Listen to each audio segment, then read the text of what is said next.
Hi there, this is Courtney with LearnSavvy, and I'm thrilled to have Winduss Fernandez Brinkkord with us. Did I pronounce your name right? You did, and it's not an easy name, so you got it. Fabulous. Well, you are Senior Vice President of Investments at Trilogy Financial Services, and we're so grateful to have you join us and share with us your experience and expertise with the Beginner's Guide to Budgeting for Financial Success. So thank you. Thanks for having me.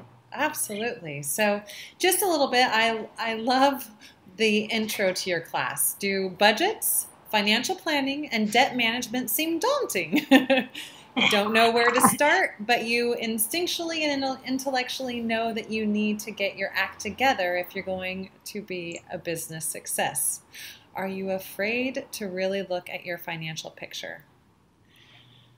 This is what I think so many people get stalled before they even start or are in business and don't really have transparency of what's going on in your business. So I love that you are here to compassionately guide us towards financial planning success. So thank you again for being here. Thanks. And I also know, I just want to actually add to what you were commenting on. I think when people are starting a business, it helps to know what they need to earn to be able to make the jump from work to business if you haven't done that yet. And I feel like this is a tool that can help with that. Fabulous. I completely agree with you. Jen, LearnSavvy co-founder and CEO, has gone through it herself and just found the information you shared in just so valuable. So thank you.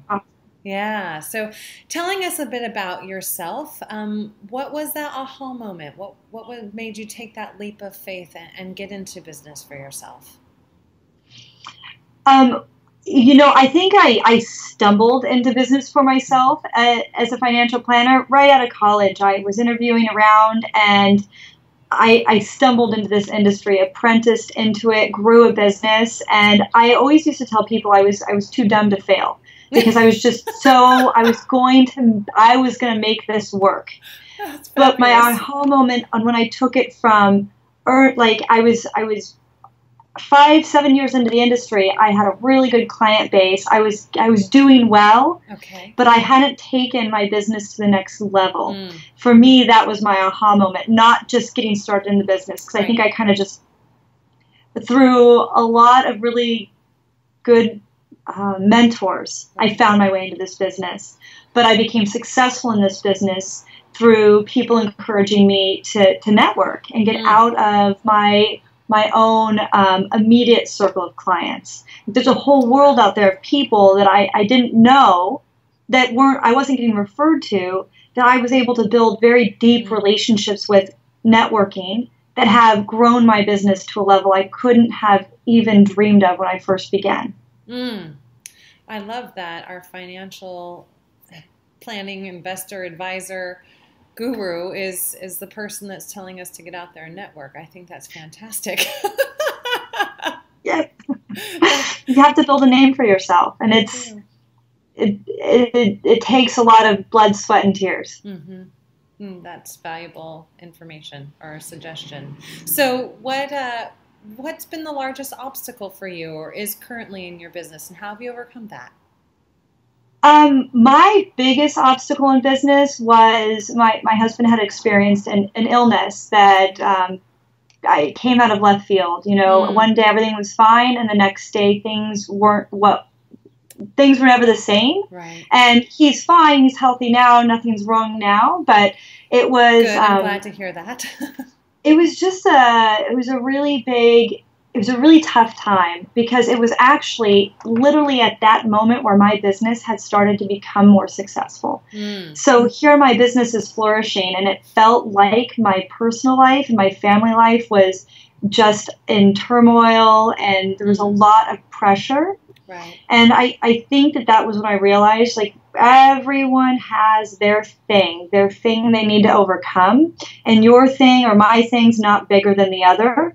But it's how we learn to compartmentalize, deal with the everyday tasks, get a routine in place so that you don't let one thing consume you. So I think that my biggest challenge was understanding that one thing can't define you, and that your thing's not bigger than someone else's, and then putting in place ways in which I could get up and go to work in the morning and not worry about what I couldn't fix, right, and just take care of my clients. Wow. Love that. Thank you. I keep on saying thank you, but that's how I feel with you. Thank you. Love it. No, I think that's so true. And I think so many times people they're really connected with what they do is who they are. And then when obstacles do come your way, it's challenging to know how not to let that overtake your world. So that's really valuable advice, that no matter what type of business you're in or where your life is at, that will help someone in their day-to-day success. So absolutely. So then give us one piece of advice coming from your head and one piece of advice coming from your heart, in either order. I thought about this question in advance of being asked, because it really, for me, I find a hard time distinguishing, well, what's my head and what's my heart, and then I probably overthought it a lot. I'll be honest. I think that my heart comes from a very persistent place. And when I said earlier, too dumb to fail, a lot of that went to the fact that, where a door would slam shut on you, it's not shut until someone like deadbolts it and tells you to go away. Like, if it's just shut because it's bad timing, it's about being able to, continue to push on that door until it's better timing or the door opens. Like, I've never really, obviously I respect it when someone says, no, I'm not interested, but there's a difference between you need to call me back and no, I'm not interested. And I think that as business owners, it's very easy to get discouraged when someone doesn't take your call or they don't return your phone call or email. Right. It's just that discouragement. And I never owned that discouragement. My heart just called again the next week, emailed again a month later. And I like to tell people I grew on people like a fungus. Like, that was the foundation of my success, because I was very, very persistent. Right.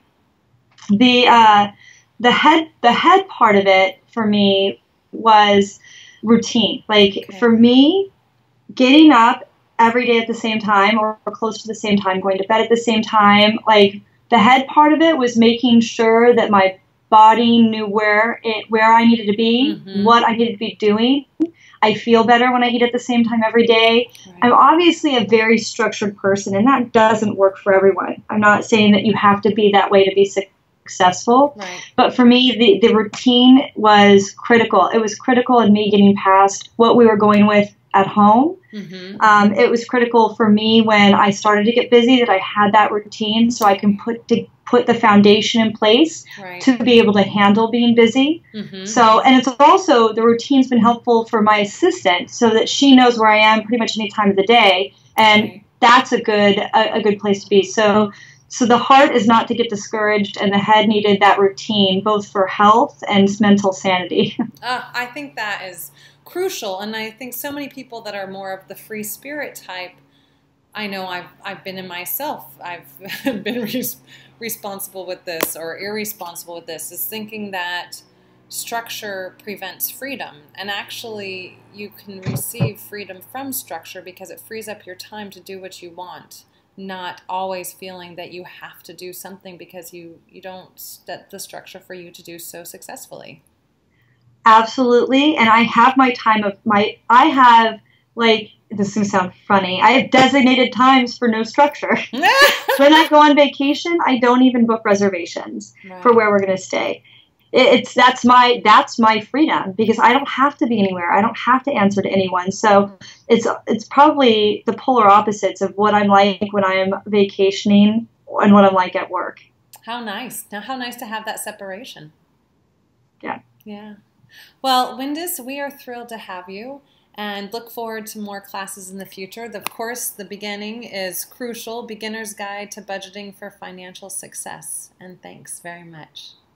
Thanks, Courtney.